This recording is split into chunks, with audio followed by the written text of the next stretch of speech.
Welcome to tonight's discussion on the impact of COVID-19 on the prospects for economic recovery in Greece.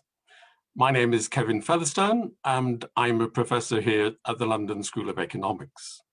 Tonight's discussion is hosted by the Hellenic Observatory at the LSE in collaboration with the Hellenic Bankers Association of the UK.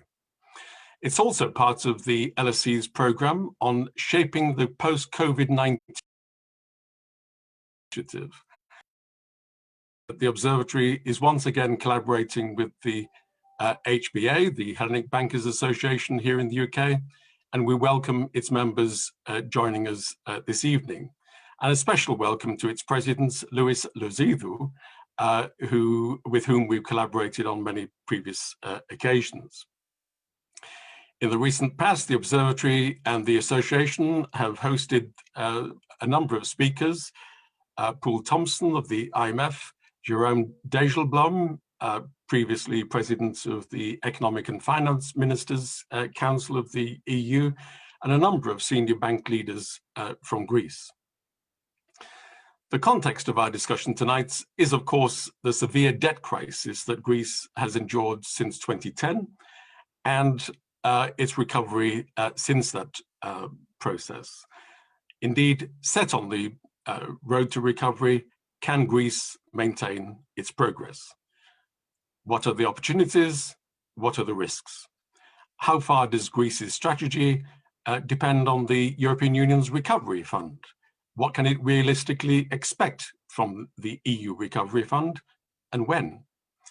How does the Greek government respond to the recommendations of the Commission led by my LSE colleague Christos Staikouras on the future development strategy for the Greek economy? Well, we have a great panel this evening to discuss these important questions. In particular, let me welcome the Minister, Christos Staikouras, Minister of Finance in the Greek government. He will begin by outlining his strategy and comment on the challenges that Greece faces. We've seen this week renewed controversy domestically within Greek politics. The Minister joins us from his victory in Parliament yesterday.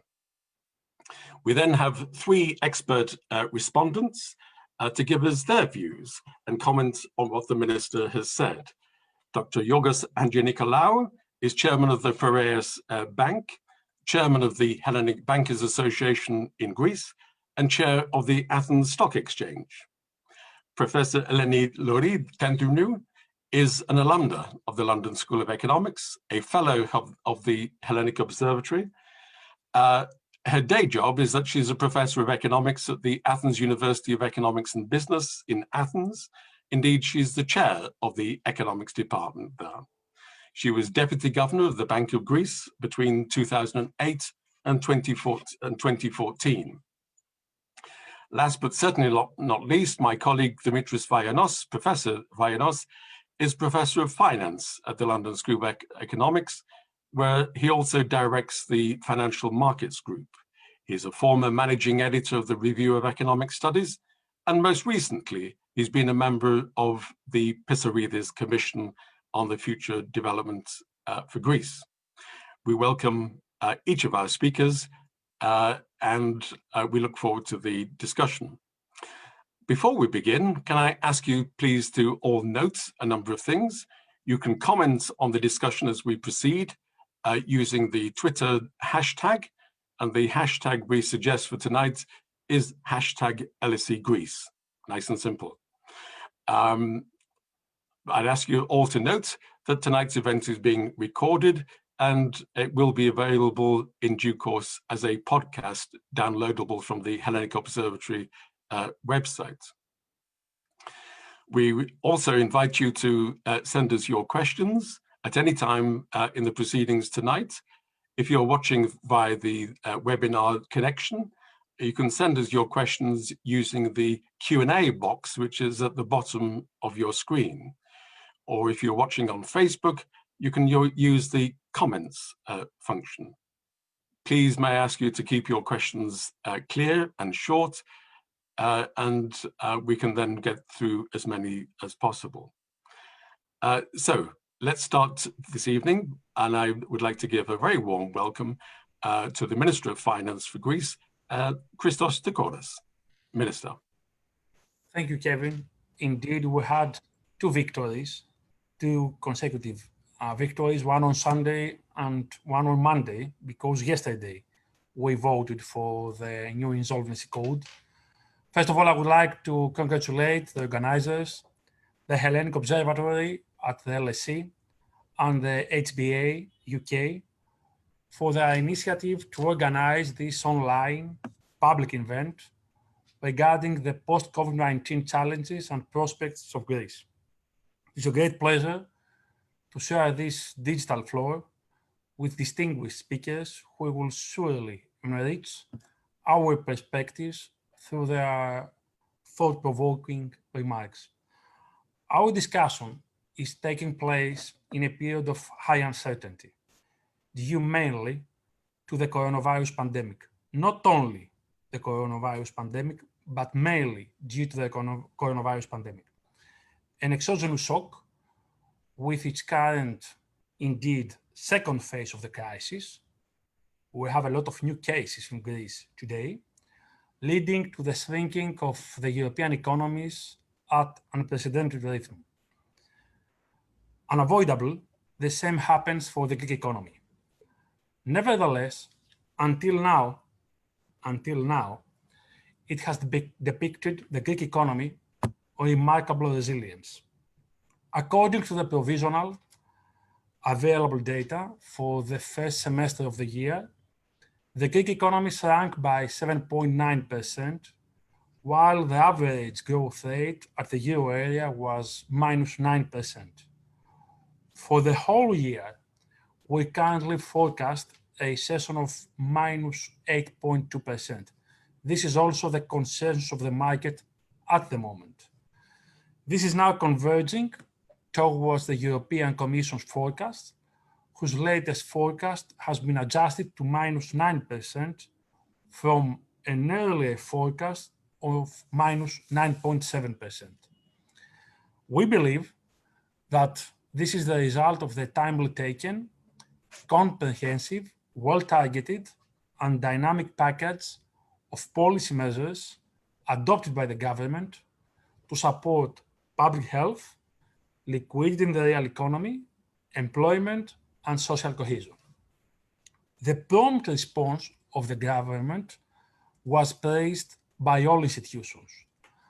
As mentioned in the enhanced surveillance report on quotes, the Greek government has to date managed to contain the spread of the coronavirus outbreak and mobilized a large amount of measures to limit its social and economic costs. Indeed, we implement fiscal and non-fiscal measures of a total value of 24.2 billion euros, around 13% of GDP, to support households and enterprises. All these are financed by the prudent and neat management of the country's cash reserves. Cash reserves, which are currently reached 37 billion euros, one of the highest size at the European level, and which have been significantly strengthened over the last year through 7 successful debt issuances of a total amount of 16 billion euros. The highlight was the most recent 15-year GGB issuance at the lowest borrowing cost ever for the country. At the same time, amid the crisis, we proceeded with the implementation of important structural reforms. Indicatively, tax measures and incentives for investment, which strengthen the growth potential of the Greek economy, were introduced. The institutional framework for corporate governance has been upgraded and modernized. The framework for microfinance has been enacted. The asset development plan has been boosted. Plans to enhance the sustainability of companies like Calvo, Skaramaga Shipyards, Larco have been put into action. As mentioned, in the 7th Enhanced Surveillance Report, good progress has also been made in the investment license reform, the energy policy, public administration, and the digital transformation. Let me stress that during the last 3 weeks, just to pick up the 3 last weeks, despite the outbreak of the pandemic, first of all, the new insolvency law, the new insolvency code, was voted yesterday by the Parliament. It introduces a unified code for restructuring and bankruptcy of individual and corporate debt for the first time in the country's history. Second point, Hercules, the asset protection scheme for the reduction of NPLs, continued to be deployed by systematic banks, most of which have adopted the scheme. It operates effectively, while banks maintain satisfactory liquidity levels. Third issue, a proposal brought forward by the Bank of Greece, which aims to address simultaneously the stock of NPLs and DTC, is being reviewed by the Greek government. The proposal will be assessed in terms of cost-benefit for the Hellenic Republic and the financial stability, and should also be approved by all relevant stakeholders. Fourth issue, just to mention the last 3 weeks, the 5th directive on combating money laundering and terrorist financing was incorporated into the national law. It also introduced restrictions on anonymity surrounding digital currencies, digital wallet custody services, and prepaid cards, and sets criteria and safeguards for transactions to and from high-risk third countries as defined by the European Commission. Fifth, significant work has been done in the Hellenicon project, progressing 2 days ago on legal backdrop for land partition, demolition of buildings, plus a large number of other work streams. Simultaneously, 1 week ago, the Gaming Authority announced the preferred bidder, paving the way for the award of the casino license. 6, 5 interested parties submitted expression of interest for the Kavala Port Authority on Friday, and the previous week, 4 parties for the Alexandroupoli Port Authority. Consequently, despite the difficult circumstances, we have made good use of the time in order to speed up reforms aiming at ensuring a solid base for recovery. Nevertheless, we do not turn a blind eye, nor are we celebrating. We are fully aware of the fact that the Greek economy continues to face significant challenges related to continued medical uncertainty and pre-existing legacy problems.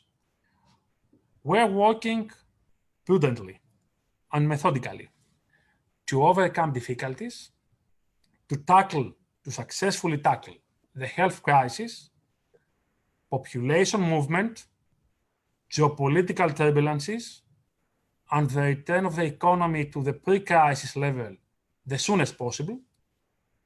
Moreover, to take advantage with prudence of the fiscal flexibility which will continue to exist in 2021, and of course, to make the best use of the available European funds through the implementation of our national recovery and resilience plan. At this point, I have to stress that Europe's response to this crisis has been prompt and dynamic. Important decisions were taken, and both fiscal and liquidity boosting measures were activated. The big challenge is to make the new instruments for tackling the health crisis and its consequences fully operational as soon as possible. Greece is expected to receive, through the Recovery and Resilience Facility, about 19 billion euros in grants, while it can receive an additional 12.7 billion euros in loans up to 2026. Furthermore, it will raise 40 billion euros from the multi-annual financial framework for the envelope for the period 2021-2027. The first disbursements through the RRF, because you asked it, amounting to around 5.5 billion euros, are expected to take place in 2021 and are projected to give a boost of 2 percentage points to growth according to our baseline scenario for 2021. The National Recovery and Resilience Plan will be the springboard to reorient the Greek economy to a new production model and thus to achieve high, sustainable, clever, and social fair growth. It poses a unique opportunity for Greece to boost economic activity through both investments and reforms that will have a prolonged and sustainable impact on the country's long-term economic outlook. The Greek government is already working hard on the completion of this plan, which will be submitted to the European Commission in the coming weeks. A high-level task force has been formed in the Secretariat of the Government to coordinate the proposals submitted by every ministry, to align the proposals of the Strategic Growth Plan by the Pisaridis Committee. Dimitris most probably will discuss about that, to the policy priority of the government, and to monitor the implementation of this plan and the utilization of these funds. Furthermore, a special unit for the Recovery Fund will be created. We voted for that yesterday in the Ministry of Finance. The big challenge ahead is to achieve high and sustainable growth and to improve its composition. Greece faced for many years a significant investment gap. We have to close it. In this direction, we are setting forth two interrelated objectives. The first is how we will close the negative output gap, safeguarding at the same time responsible public finances. And the second, how we will improve the economy supply side, the productive capacity, in order to achieve sustainable and inclusive growth rates with a high level of social cohesion. To achieve these objectives, we have ambitious plans for the period ahead, and we are already working on that. We plan to make the best use of these funds in order to implement policies based on the objectives set by the National Recovery Plan, which include, among others, first of all, the implementation of a prudent fiscal policy with a gradual reduction of tax rates and social contributions. The strengthening of the banking system, including the reduction of NPEs. The continuation of the privatization program, as well as the exploitation of public property. The digital transformation of the public sector. The simplification of the license procedures and the reduction of the bureaucratic burden.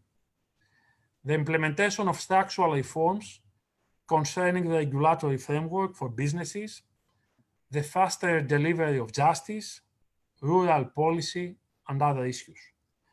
The promotion of investment, emphasizing on the development of infrastructure, on digital technologies, on the industry stimulation, on the stimulation of endogenous sources of growth and development, such as education, research and development, innovation, and of course, on the green economy. Among other areas, Greece plans major investments in areas including efficient use of energy, networks upgrading, renewables, recycling, waste management, protection and enhancement of natural environment, and biodiversity. Such investment will underpin sustainable growth and job creation in ways that protect environment and social cohesion. Take advantage of all the above, we will have the opportunity not only to recover, as is the title of the session, but to enter a strong and sustainable upward trajectory. An opportunity that we are decided to seize in order to restructure the economy, to enhance its productivity, and to improve its competitiveness, especially structural competitiveness. Thank you, Kevin.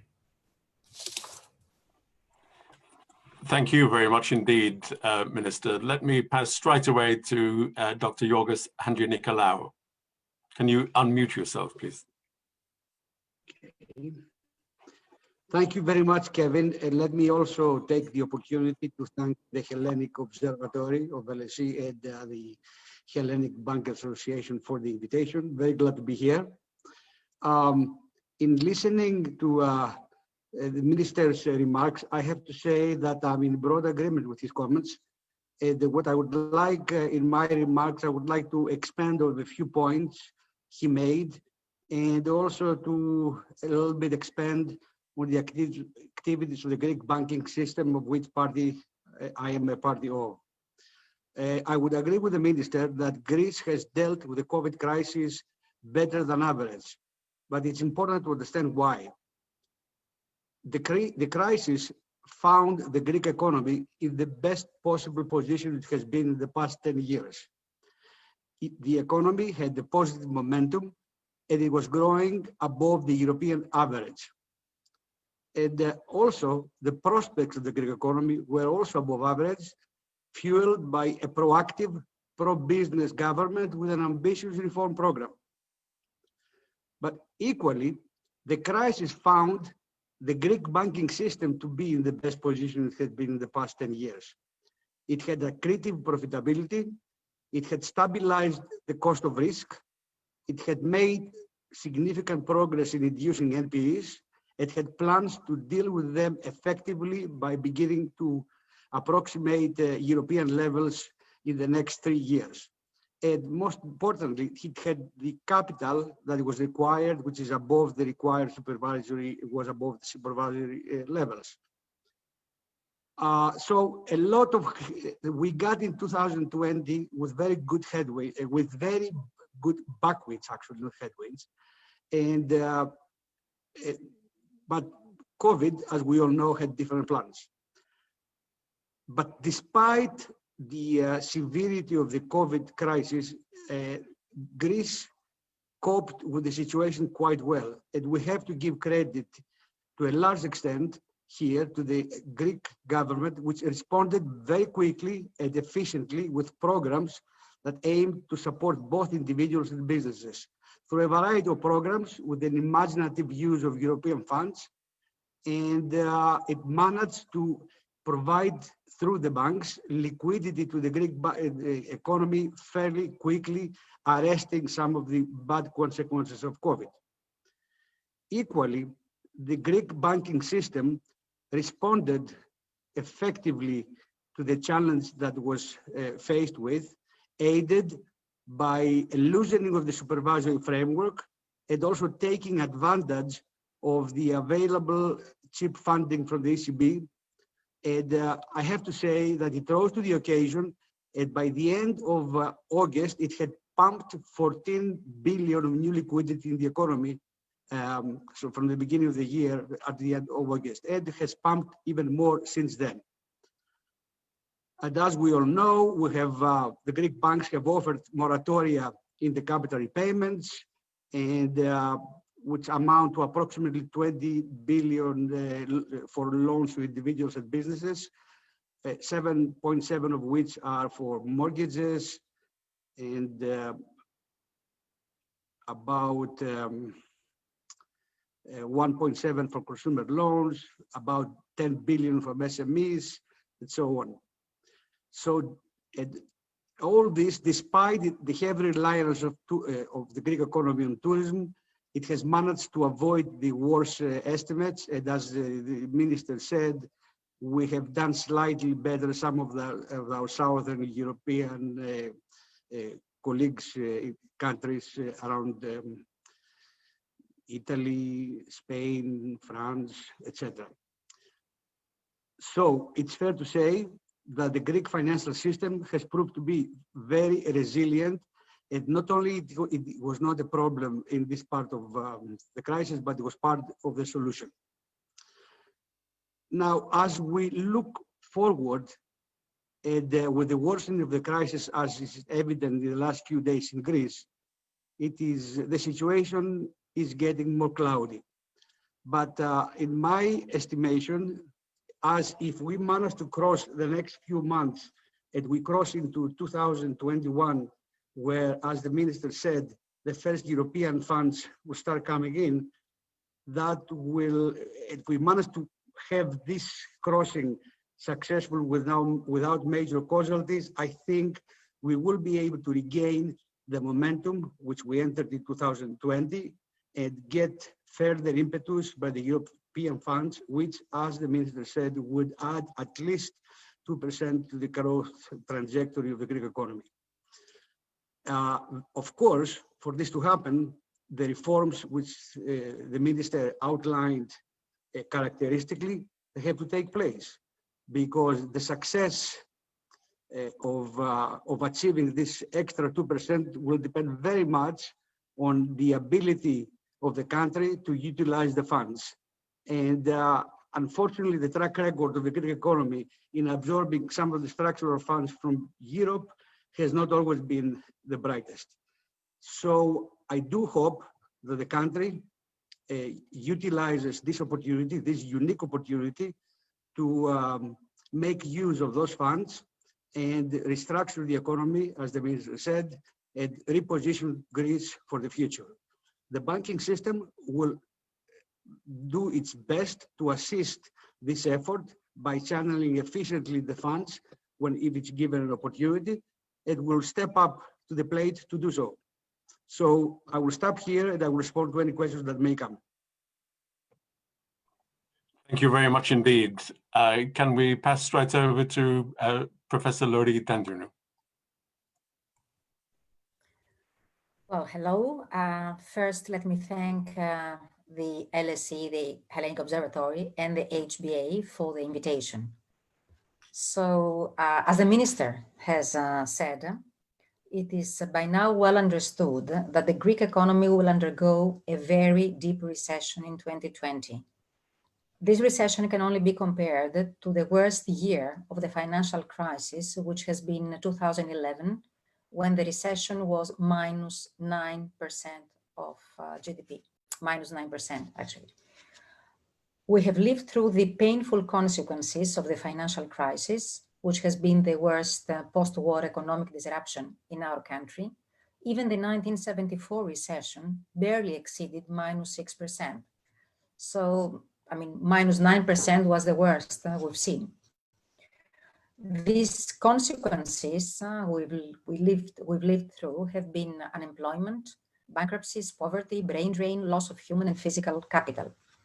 This time, although the depth of the recession is forecasted to be close to that of 2011, the IMF forecasts it will be even higher. The IMF's forecast is 9.5%, minus 9.5%. Things are different because of concerted European action, as the crisis is exogenous and has hit all EU member countries. On top of the ample liquidity provision by the ECB at minimal cost, and let me remind us that the cost is 100 basis points below the basic rate, which is 0%, i.e. banks are paid 1% to get liquidity from the ECB through the targeted long-term refinancing operations, provided they have adequate collateral, of course. So, on top of the ample liquidity provision by the ECB and the relaxation of fiscal rules, a recovery fund has been agreed upon to provide grants and loans to the pandemic-hit countries. So we hope if we manage to mobilize these resources in time, things will improve soon. To grow, Greece needs investment, and investment needs finance. And I can see two problems here. One related to the loans of the Recovery Fund, and the other related to the loans banks are hesitant to extend to the private sector. So first problem related to the public investment.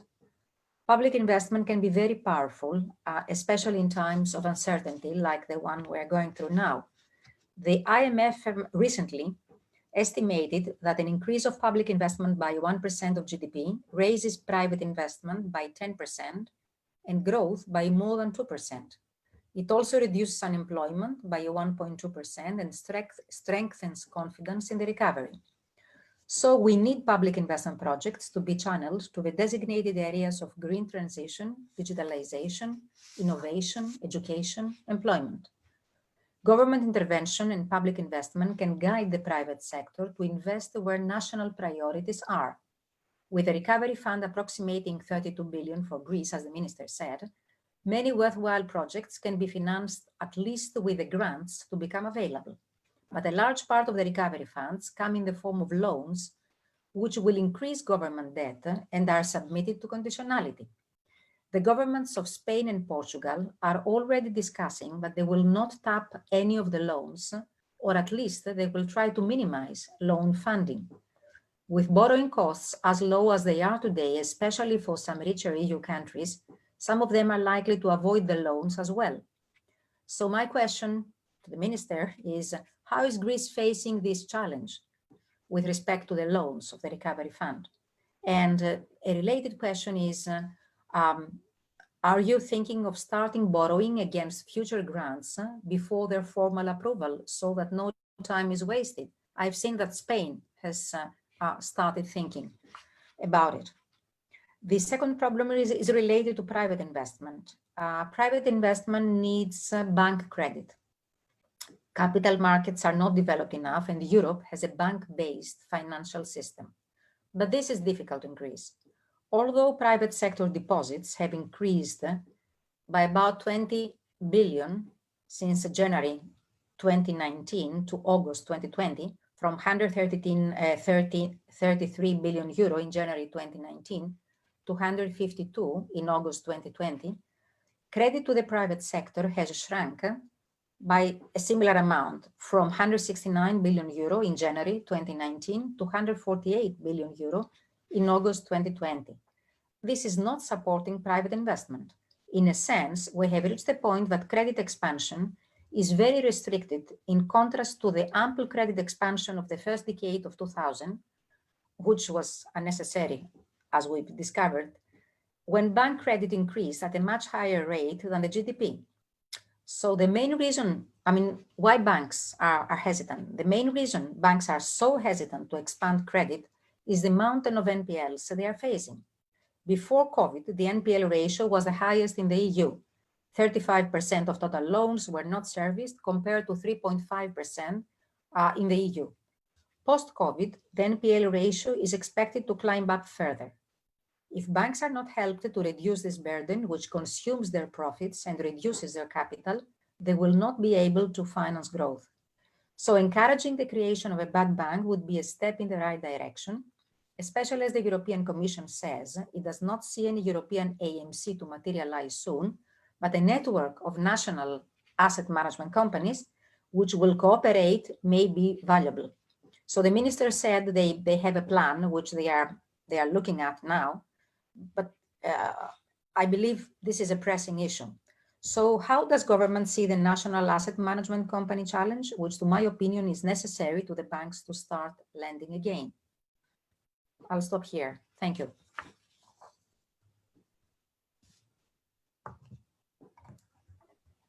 Thank you, Eleni, very much indeed. Last but not least, Professor Vayanos.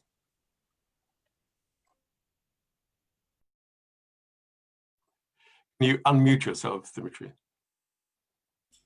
Okay, I unmuted myself. I also need to share my screen. So let me see how I can do that. Why can I off? Oh boy, I don't see how to do that now. It was working before.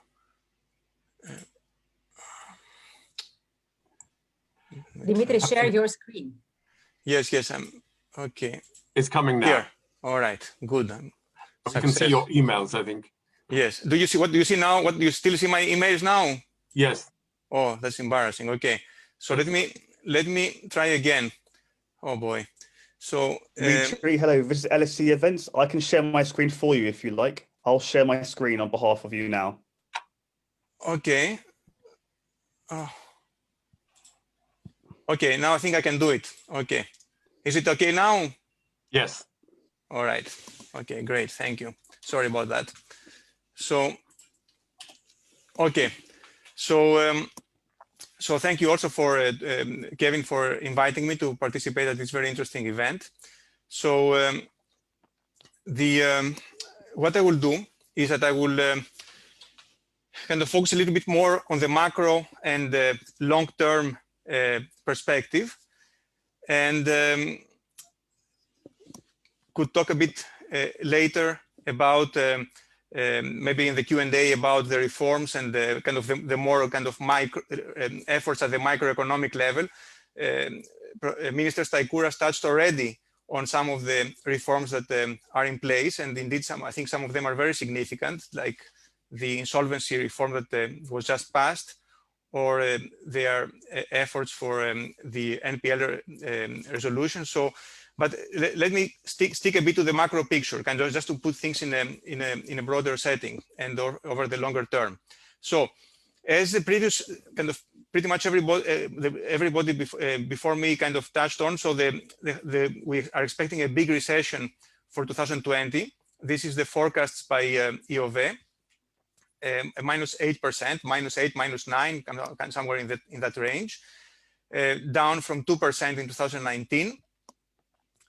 And in 2021, kind of things are quite wide open. So under an optimistic scenario about how the pandemic is going to play out, there is a recovery of between 4 and 4.5%, but it is possible, we can rule out that the kind of things will kind of tough restrictive measures will continue to be put in place in 2021, and so the tourism sector might not be able to kind of fully function. So anyway, so there is also kind of a more negative scenario. So it's not kind of out of the question that the recession unfortunately can continue in 2021. Now, in terms of the as you can see, kind of in this current account surplus, so Greece, there was a slight deficit in 2019, 2.5 billion. So in 2020 it has become very large, primarily because of tourism has been hit hard. And so minus 7.9 billion. And also the primary surplus, there was a primary surplus in 2019. It has turned into deficit because of all the supportive measures that were rightly being put in place. But the bottom line is that kind of things are, the economy kind of has received a significant hit, and it could take time to recover. Of course, fortunately, there are the EU funds in the way. So let's talk a little bit more about the long term. So these are some calculations that we're putting together for the Pissarides committee report. So now we're looking a bit more between, let's say, for the next 10 years. And so there is kind of a, let's call it a default scenario. Let's call it the pessimistic kind of, let's call it the default scenario. This is a growth of, let's say, 1.7% for the next 10 years on average. And Greece right now is at GDP per capita is 67% of the EU average in 2019, and in that kind of let's say business as usual scenario, this would barely move, would become 68%. So Greece would stay more or less where it is in terms of relative wealth, so GDP per capita. And okay, so under an optimistic scenario, which we'd view kind of as a sustained reform program and good use of EU funds, we can see EU GDP growth going up to 3.5%.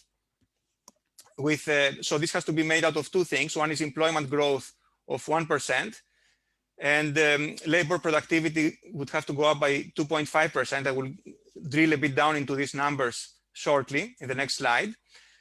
This would take Greece in 2030 to 81% of the EU average in terms of GDP per capita. And exports to GDP would reach 50%, 50.5%. Still, kind of Greece would be lagging in terms of export to GDP with other similar size countries in terms of population in the EU, but would have kind of be a significant progress. So question is, how can we achieve this optimistic scenario? And unfortunately, given the bad initial condition with the pandemic, so how can we can achieve this optimistic scenario? So let me talk a little bit about the kind of nitty-gritty. Of course, one has to drill down more into the micro side, kind of the specific reforms, and the report that is going to be, the Pissarides report is going to be to be out in about 2 weeks, is going to go in a lot of detail about this, and we can touch upon a bit in the discussion if you wish. So how can we get this increase in employment of about 1%? So first of all, unemployment rate, there is an easy kind of win, which is the unemployment rate would decrease. Now it's quite high, 17%. It could go down to as low as 7% in 10 years.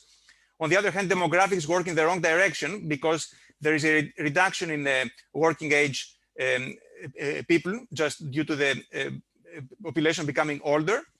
So what one has to play quite a bit on is the increase in labor force participation through various structural reforms that would encourage, let's say, women to enter in the labor market, more women, the younger people to kind of find more easily jobs and skills, as well as the older people not to retire, not to have early retirements and want to leave the labor force.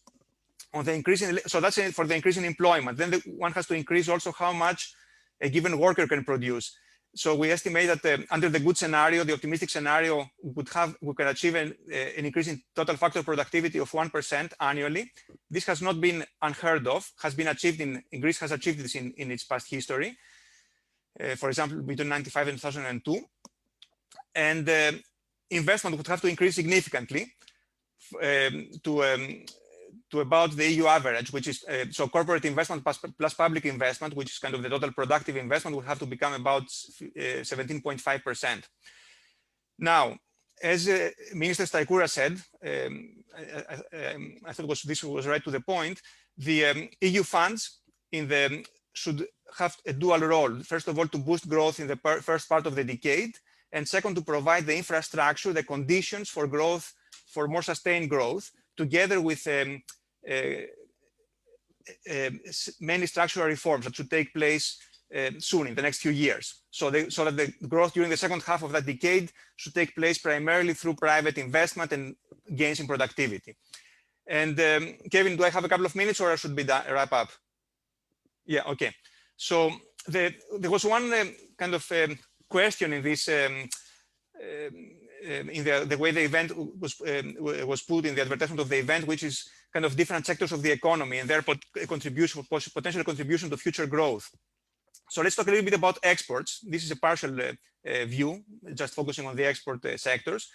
But okay, so Greece right now exports 37.2% of its, in terms of GDP, of goods and services. And while if you look at the countries that have a comparable population as Greece, in the EU, the figure is much higher, 65% approximately. So we said that under the optimistic scenario, we could raise this to about 50% after 10 years, so kind of get half of the way there. It's instructive to compare Greece to other countries, to these other countries in terms of different sectors. And what is quite stunning is the comparison when one looks at industrial products, so manufacturing. So Greece's exports to GDP are 9.2%, while for the other countries, the comparison countries is 38.2%. This is kind of where the big difference arises. So Greece has kind of a bit higher tourism than the other countries. That's not surprising. We know that Greece is quite good in that industry, has a comparative advantage. Transport includes shipping. Also, we know that Greece is doing quite well in that part. Greece also lags significantly relative to other countries on the kind of the last row in the table, which is other professional services, kind of things such as IT, engineering, healthcare, kind of specialized, knowledge-intensive professional services that could export to other countries. Maybe people, Greeks can sell these services remotely, or can travel kind of back and forth to other countries and provide the services. So we think that the area of industrial products, which is kind of a big sector, covers, I don't know, chemicals, can cover environmental industries, I mean, recycling, can cover lots of shipbuilding, I mean, so it can cover lots of different parts of manufacturing. This is where there is, in principle, should be quite a bit of potential for growth, and especially relating to innovation. This kind of manufacturing is a fairly innovation-intensive industry. And so in professional services also, which is kind of skill-intensive industry, there could be quite a bit of scope for growth. And even in agro-food, where Greece is again lagging relative to these comparison countries. These are kind of fairly important sectors that Greece can gain. And of course, kind of it can maintain its comparative advantage in tourism and to some extent in shipping as well.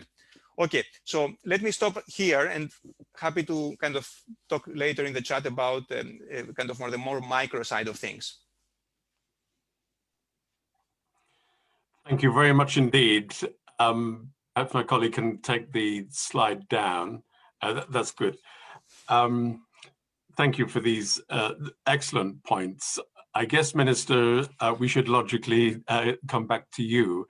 I wonder if we could give some kind of focus to these points by picking up certain themes.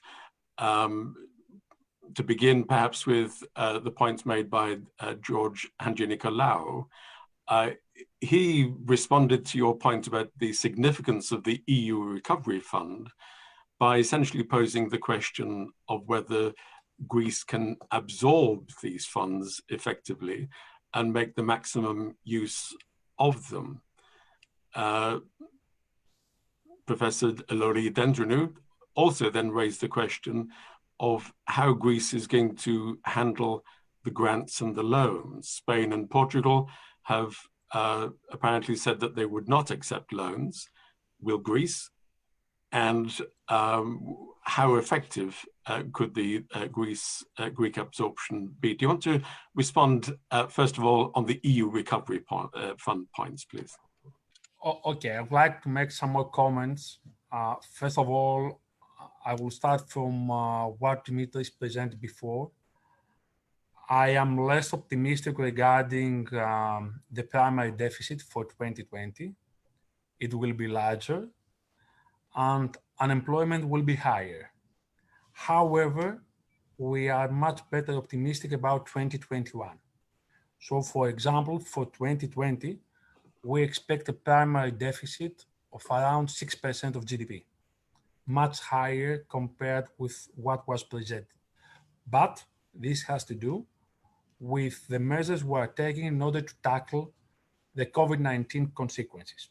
However, we have three issues that are in favor of what we are doing, and George Handjinicolaou presented a couple of them. Today, a study coming up by Eurostat was released, and it says that in the second quarter of the year, the unemployment rate, unfortunately, increased even in Greece, but at the lowest level compared with all other European countries. Recession is not at the highest level at the European level, and deficit definitely will not be the largest one. This means that we are taking the necessary measures targeted on the way to reduce the social and economic consequence of the crisis. The second comment has to do with what Eleni asked before. We have started thinking about how and where we will use these loans. And I have to admit that at the European level, there are many open issues yet. It is not clear. We need clarifications and clarity regarding where and how we can spend this amount of money regarding loans. Because, for example, we may need to use this amount of money in order to enhance the liquidity in the real economy, like what we did with the repayable advances. This means that we will not have a negative effect in the medium term on public finances. But at the moment, there is no clarity at the European level whether we can use this amount of money for that reason.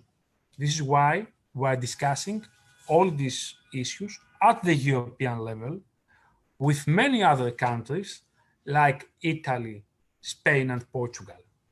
And not forget that quite recently, the European Commission released and presented the priorities and the main pillars that we can distribute the amount of money either from grants or from loans.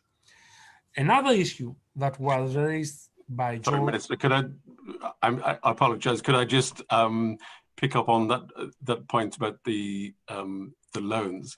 Are you saying that the position is unclear, or are you saying that the Greek government would accept loans even with conditionality? It's unclear. At the moment, we're presenting some issues and we're discussing all these issues with the European Commission. I would like to inform you that on a daily basis, my colleagues in the cabinet and in the steering committee are contacting with the European Commission in order to have some clarity on how we will present and what we will include on our program. I have in front of me what was presented in the 17th of September. Even for the European Commission, this is something that has not been done previously. So we are trying to find how we will present all these projects, mature projects, on a coherent way that will be synchronized with our national growth strategy, which will be presented on what Dimitris and his colleagues will present to the Greek government in a couple of weeks. Does that mean that if the rules of the game hadn't been clarified, the receipt and effectiveness of the funds will be delayed? First of all, it's obvious that all projects and all programs coming up from the European member states will be evaluated in the first months of 2021. And we expect a portion of the amount of money we expect for 2021, around 5.5 billion euros, to start being distributed from the second quarter of 2021. This is why, although all this amount of money have a huge multiplier, growth multiplier, we have not incorporated that on our estimations, on our projections regarding growth for 2021, because we know that we will just receive this amount of money without having the chance to use them, to absorb them on the proper way. A final comment regarding the banking sector, because this was also raised by George and Eleni. Definitely, NPLs, NPEs is a major problem on banks' balance sheets with DTC regarding the quality of equity. But let's concentrate on the asset side. We have said from July 2019 that we are open in order to implement all systematic solutions that will give the chance to the Greek state, to the Greek banking sector, to reduce significantly NPLs as soon as possible. The same applies these weeks, these days. This is why I said in my introductory remarks that the Greek government has started discussing with the Bank of Greece in order to evaluate what was presented by the governor recently. We have taken some advisors. We will see, of course, what are the fiscal implications of that proposal, what are the implications on the real economy, and of course, we have to discuss it with institutions and stakeholders like DigiCom. But generally speaking, we are open and we want to apply supplementary systematic solutions in order to reduce significantly as soon as possible NPLs. We know that it is vital in order to enhance the investment grade of the Greek sovereign. So the answer to Eleni Louri's question about an asset management company, would you encourage that? The answer is yes. The answer is that we're examining it. And It was very clear. At the moment, as a Greek government, as a Minister of Finance, we're discussing the proposal. We don't say that we don't agree. It's a supplementary solution. It also tackles the DTC issue. But first of all, we have to see what are the fiscal implications. As a Minister of Finance, I have to take into account that option. And when would you expect to be able to make that decision? I think that in November, I will be in a much better position to reply on that. Okay, many thanks indeed. I want to come to the questions which are coming in from Sorry, Kevin, we would like, until the Eurogroup that will take place at the end of November, to have a much better view regarding that systematic solution. Okay. To give you a timetable and... Thank you. That is helpful. Thank you. I want to go to the questions from the audience. I wonder if I can just pick up on 2 points which have been covered in the discussion so far. And if I could just ask you, Minister, to respond very briefly to these 2 points.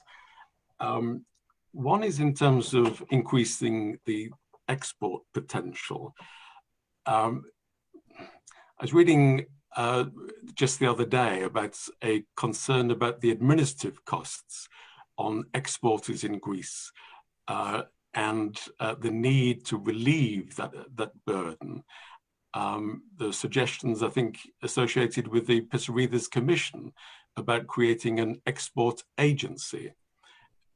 Is that something which we can do? Dimitris was outlining in his graphs the need to increase exports, particularly in terms of industrial products. Their dreams, unless the burden on exporters is to be relieved. And the second question? In order so the question is, are you going to incentivize Greek firms to export by reducing the administrative costs, the bureaucratic burdens on SMEs who seek to engage in exports for the first time? There are some ideas in the Greek government in order to incentivize these companies that you mentioned before. We have already started working on that. We provided investments in order to enhance research and development in Greece, in order to create business angels in Greece. And definitely, we're going to provide many more incentives on what you said before. The second comment has to do with the bureaucratic burden. Definitely, we have proved that we implement structural reforms in order to reduce this burden in the real economy. However, I would like to make a comment. Many times, we have been asked in order to take specific actions, especially to reduce taxes and social contributions in order to enhance the real economy. We have to take into account that we cannot take permanent measures in the COVID-19 period. This is why we want to close this parenthesis as soon as possible and continue implementing the prudent fiscal policy we followed until February 2020. So yes, indeed, we are going to provide incentives in order to enhance exports and extroversion. And one more comment in order to give you an idea of what we are going to provide. We will try to create incentives, tax and non-tax incentives, in order to enlarge Greek enterprises, in order to increase their size. This is vital in order to reduce, among others, tax evasion. Okay, great. One last quick question from me, if I may, to pick up on some of the things that have been said. several comments have been made about the need to improve the court system, to improve public administration, to enhance institutional quality, as it were, in Greece. I'm sure if foreign investors were watching this discussion, they would feel that they've heard this song for a number of years, that the need to improve the public administration, speed up the court system, to avoid being ensnarled in the judicial process with their investments. If you were speaking now to a potential foreign investor, why should they have confidence that this time it's going to happen? First of all, because we're delivering. I have proved that even during and over the COVID-19 crisis, we continue to implement structural reforms. And this is not only coming from the Minister or the Minister of Finance, this is coming from the European Commission, from all institutions, that even during this crisis, we continue to implement structural reforms on the fields that you raised before. This is why in my introductory remarks, I mentioned what the European Commission on their enhanced surveillance report wrote recently for public administrations and for the court system.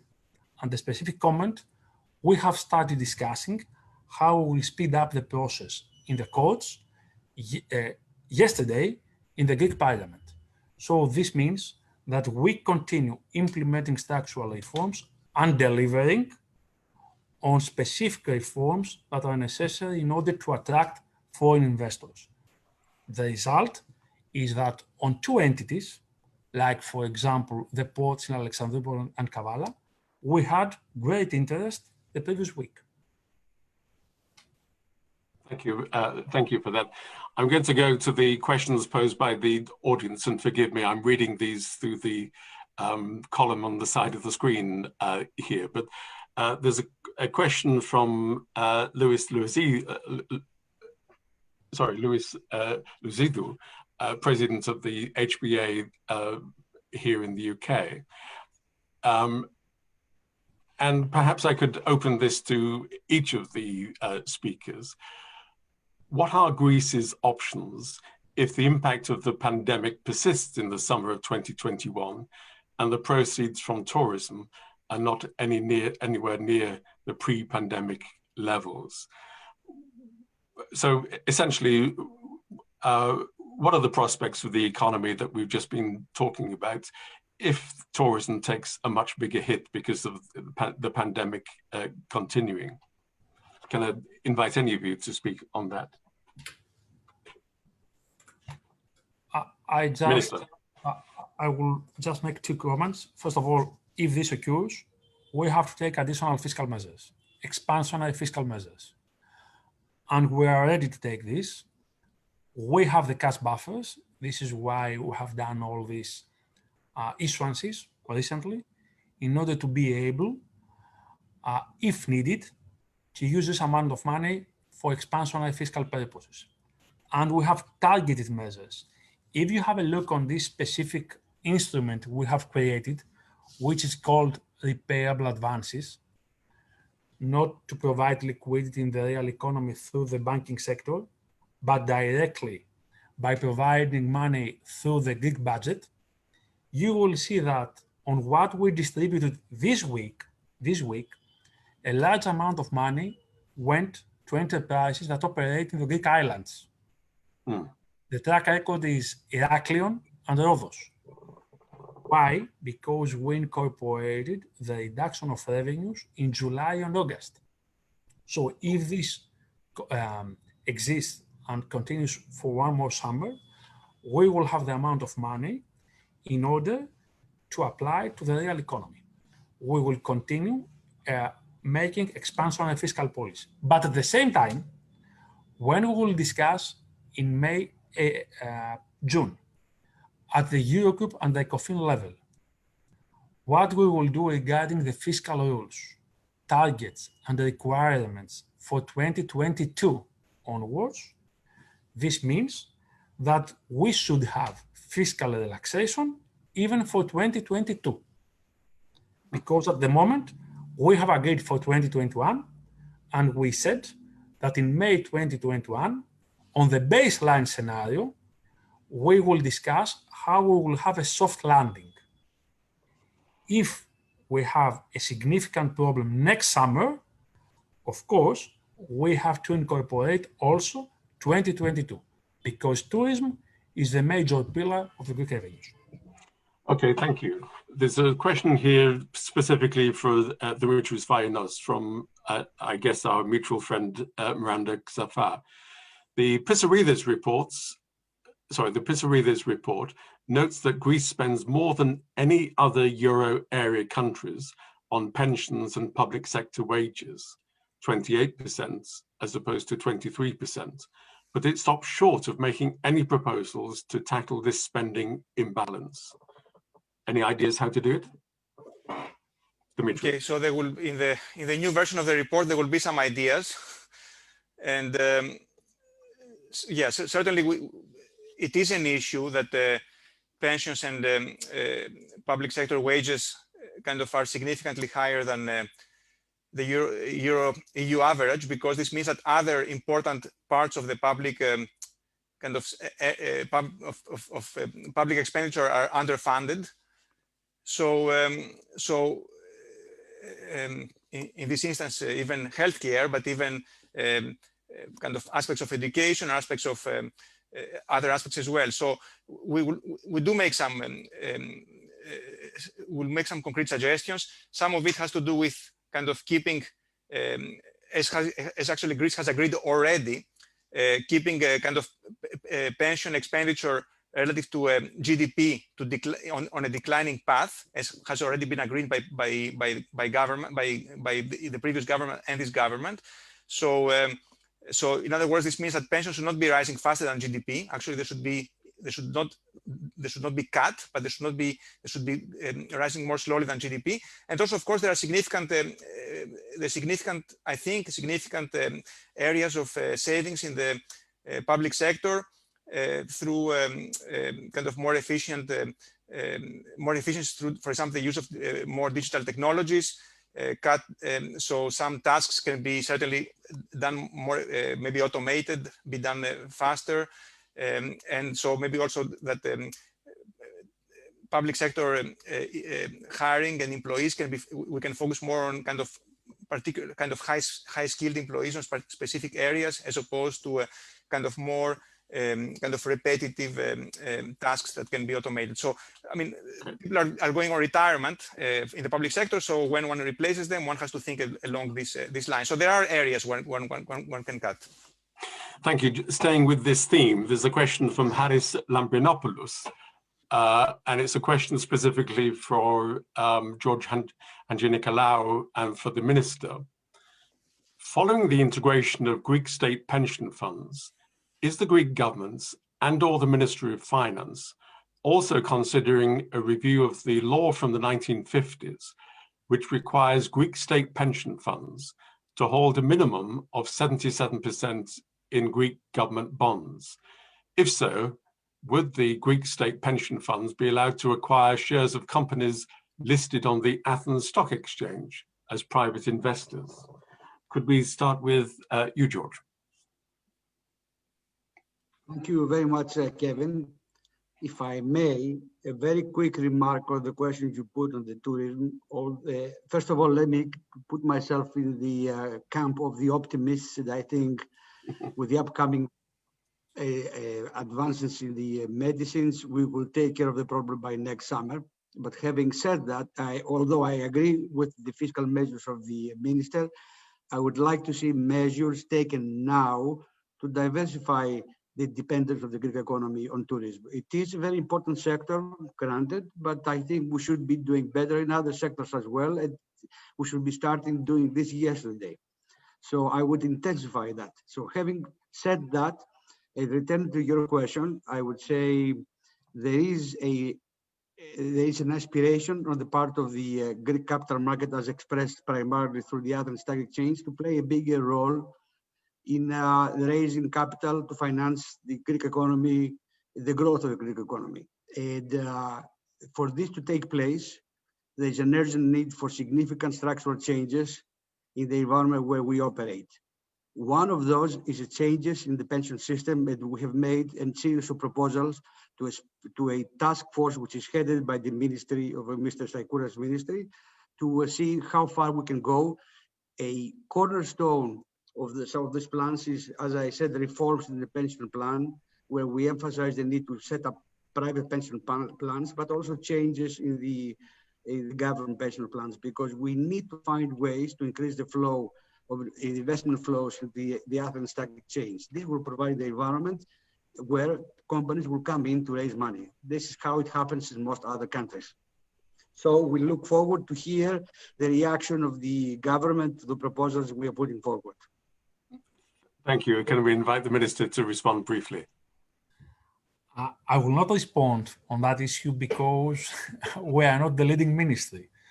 You know very well that the Ministry of Labour is responsible for that. However, I don't want to avoid what we are asking for on two issues regarding your last question, but also a new pension system are two priorities of the Greek government, and we're discussing them, but the Ministry of Labour is responsible in order to apply specific policies. What we are responsible for, and we're working on that, complementary to what Dimitris said before regarding the automatization of the public sector, we are operating spending reviews. Spending reviews are vital in order to make more efficient use of public finances on the Greek state, but also on the general government. So we have applied spending reviews to all ministries, and we would like to go to the general government entities. Thank you. There's several questions, and I'm going to try to link them together, which is in terms of whether the government has a strategy for attracting FDI. There's a number of questions about inward investment and how are Enterprise Greece presently targeting investment in impact. I wonder if I could ask the Minister to pause for a moment, but bring Dimitris and Eleni in. Dimitris, the Pissarides Commission has talked about the need to increase foreign investments, but to what extent do you think that the government can develop such as a strategy in line with your optimistic scenarios?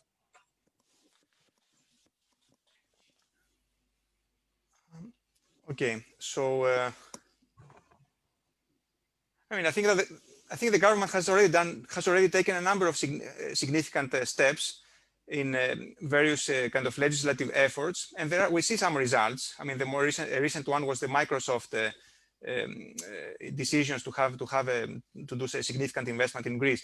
So, of course, it's a sustained effort, and in our report we have a number of proposals ranging from like specific kind of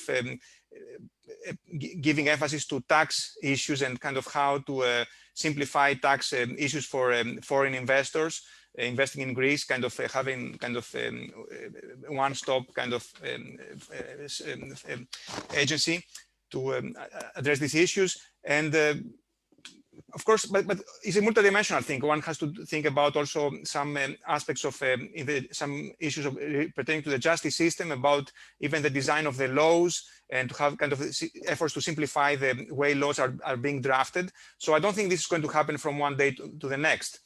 So some issues perhaps pertaining to taxes can be addressed kind of fairly quickly, kind of some tax incentives. But in terms of improving the overall environment, I think this will be a sustained effort, which will take many years. So but we have a number of recommendations to that regard. Okay.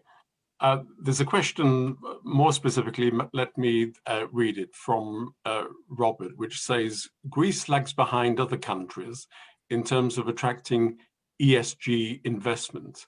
How are Enterprise Greece presently targeting inward investment in terms of impact and ESG investments, seeking to change this? What is the target that Greece hopes to achieve from these forms of investment? You also touched on the need for energy, waste management, and biodiversity investments in order to facilitate sustainable economic growth. But does this not neglect other areas, farming, production, and tourism? And what, in your view, enables Greece to compete internationally for this type of investment? I'm sorry, that's a rather long question from Robert, but could I ask perhaps the Minister to respond in terms of attracting ESG investment into Greece? It's one of the most difficult interviews I have faced the last months.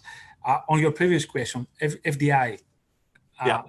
I think which are the main pillars of the policy that we apply? To reduce taxes. We started working on that and applying specific tax cuts on a permanent basis before the COVID-19 outbreak. We have reduced bureaucratic burden. We have created already some incentives for FDIs on specific fields. We have simplified licensing procedures, and we have digitalized a significant part of the public sector. This is why on the latest reports coming up regarding the competitiveness of the Greek economy, we have improved significantly the position of the Greek sovereign compared with the previous 4 years, significantly. And we have specific companies like Microsoft. I shared with you the great interest regarding the 2 ports during the last 2 weeks. I can give you an intuition that there is a great interest for difficult public entities like Elvo, Skaramangas, Lyco, coming up also from abroad. This means that we attract FDIs. Definitely, we have to do a lot of more things, much more structural reforms in order to improve the environment for attractiveness of these projects. Definitely, I picked up some priorities on the green economy because regarding the RRF, the green economy and the green projects consist a significant part of the amount of money we can use from the European Commission, from the European funds. This is why I concentrated on that. Definitely, we have to follow specific policies for farming, for tourism, for other sectors. And this is why the steering committee we created at the Prime Minister's office takes all the proposals from the different ministries, which concentrate on how we will apply specific policies on all different sectors that we have or we may have competitive advantages. So yes, indeed, what we will propose in about a month to the European Commission, we will have specific concrete actions and policies on all these fields coming up from the different ministries of the Greek government. However, I will repeat it, a significant part of the money will go to the green economy and to digitalization of the public sector. Thank you. There's a question from Panagiotis Vakas, which says that, let me just find it. Given that Greece is a service-based economy, what regulatory measures should Greece take, or is it taking, in order to boost its service exports and participation in GVCs? And this is a question which was put specifically to Professor Vayanos and to the Minister. Dimitri, do you want to start there? Sure. So I think that an important part of the story is, one second, I want to maximize it. Oh, sorry. Yeah, an important part of the story should be kind of tax issues. And, you know, the Minister knows these issues much better than me, but kind of certainly taxes on labor and the social contribution should be lower than what they are now, so that it's attractive for people to be willing to work in Greece, skilled people at fairly high salary levels. So if tax rates for kind of medium and higher salary levels are very high, it will be very hard for people kind of providing these skilled kind of services to be willing to reside in Greece, either Greeks who are going to move abroad or will not have enough foreigners to come to Greece. Likewise, it would kind of tax regimes for foreigners who come to Greece and settle in Greece should be fairly advantageous, should be fairly easy for foreigners to come to Greece. I think that's a big part of the story for Greece to improve itself because it's a nice location. People like to live in Greece. It's a beautiful place to live. But if the tax regime is very bad, then people will not come to live in Greece.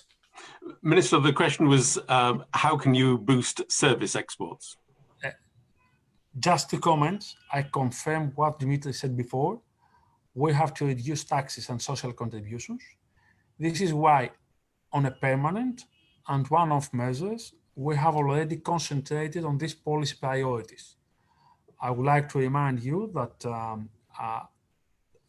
tax for enterprises has been reduced to 24%, and social contributions have been reduced both for 2020 on a permanent base by 1%, 0.9%, and an additional one-off 3% reduction in 2021. So we concentrate on how we will reduce taxes and social contributions. And I will repeat it, when we will close the parenthesis of the health crisis, we will continue implementing policies regarding tax reductions. At the same time, I would like to make an additional comment. We have created incentives in order to attract foreign investors or pensioners. For example, on 2 omnibus laws, we have specific incentives for non-dom schemes. And this is why already we know specific cases that have been applied in Greece in order to take these advantages, especially tax advantages. Okay, thank you. I've already considered that retirement in Greece is highly attractive for me personally, so I would look forward to that, to those incentives. There's a question from Yorgos Vitoyanis, which is to say that the total debt ratio may climb to over 200%. Does this create problems in implementing the kind of expansionary fiscal policy that you have mentioned, Minister? What are the limits? We are following a very prudent fiscal policy. This is why the amount of money we take, fiscal measures, are well targeted. And this was mentioned even from my colleagues and from IMF. Regarding the debt issue, there are 2 issues. The debt problem, there are 2 issues. Debt to GDP, but also the annual financing needs of the Greek debt, the profile of the Greek debt. We have managed since 2012 to improve significantly the profile of the Greek debt. This means, and this has been confirmed by ESM, that Greek debt is sustainable. We will continue applying expansionary fiscal policies if needed and when and where needed in order to tackle the negative consequences coming up from the crisis. But at the same time, we will try to absorb a significant amount of money coming up from the European Commission in order to enhance the denominator of the ratio debt to GDP. And I think this is crucial. A final comment, I should stress the critical importance of the Next Generation EU program through mainly the proper and efficient use of grants from the Recovery and Resilience Facility, and this is critical in order to achieve the optimum design and swift implementation of the National Recovery Plan. Okay. Thank you. We're going to run out of time. Can I invite each of our speakers to make any last comments picking up on the many points that have been raised? Can I start with Eleni, perhaps? Any comments you wish to make very briefly, please? Well, just again, to revert to the need of banks and to revert to the need that we should support the banking sector as much as possible. And the AMC is necessary. Hercules has been a very good example, which has been used by the banks.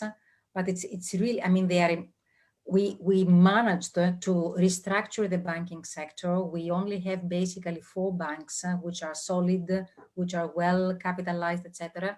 We have to help them get rid of this mountain of NPLs and be able to finance the economy. So thank you. Thank you, Eleni. Sorry, that logically comes to you, George. Any last brief comment? I would say that the Greek banking system has not proven to be a constraint in the growth of the Greek economy. And as we look forward, I think growth is the game changer here, because as they say, when the tide comes up, all the boats are lifted. So I think we need a healthy amount of growth, an investment explosion in order to achieve this, and we stand there to help it as a banking system. And I also would like to say that it's a unique opportunity that lies in front of Greece with the Next Generation Fund to utilize it in order to reshape the country and position it for the future. Thank you very much indeed. If the panel will forgive me, I can see that we're about to be cut off. So can I thank the Minister? Can I thank our respondents? Minister, you have a few seconds. Few seconds. Just to give you on titles, I cannot say more things. Our pillars on the green economy: power up, renovate, recharge, and refuel, sustainable use of resources. On digital: connect, modernize, digitalization of businesses. On employment: promote job creation and participation in the labor market. Educational and training: improve resilience, accessibility, and sustainability of healthcare, and increase access to effective and inclusive social policies. And finally, on the 4th pillar, private investments, taxes, modernize public administration, improve the efficiency of the justice system, strengthening financial and capital markets, promote research and innovation, modernize and improve resilience on key economic sectors, and private investments. These are the major pillars that we will send to the European Commission in about a month. That's an encouraging note to finish on. Can I give you my warm thanks to each of you? We are about to be cut off. Can I remind the audience, though, that you can access future events with the Hellenic Observatory. Next week, a week on Thursday, we will have a special event with Foreign Minister Nikos Dendias. We look forward to inviting you to join that discussion as well. But my thanks to the Hellenic Bankers Association of the UK, and my thanks to everyone who's participated, but especially the Minister and our respondents. Thank you and good night.